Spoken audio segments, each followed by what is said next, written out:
X दे विच जे तेरा 6 का scope ज़्यादा हिलदा इत्थों तू घट वध कर सकना। मिसाल दे तो मैं हुण रखिया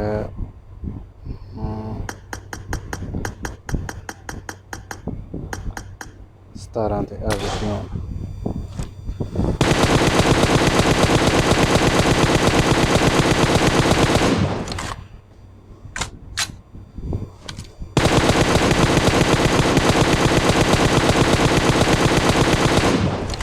जिन्नी ज़्यादा कि तू इत्थे ट्रेनिंग करेंगा ना उन्नी तेरी सैट होएगी।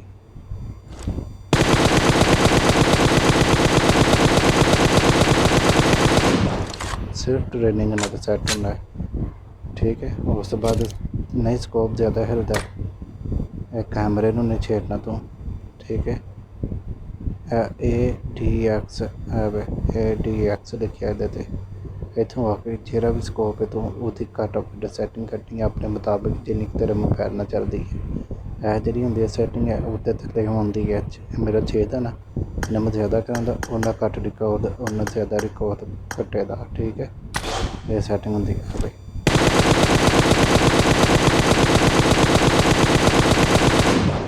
हुण तेन मैं ज़्यादा करके वारना ये 300 तो लैके आके हुण वेखे स्कोप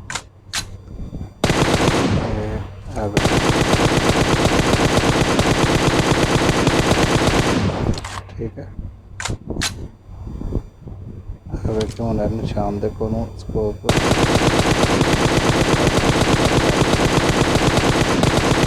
वेखे हिलदा पे किन्ना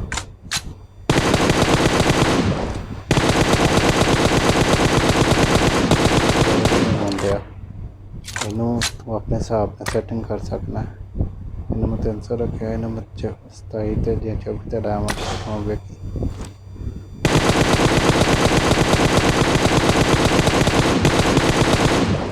ठीक है। हुंदा सेंसिटिविटी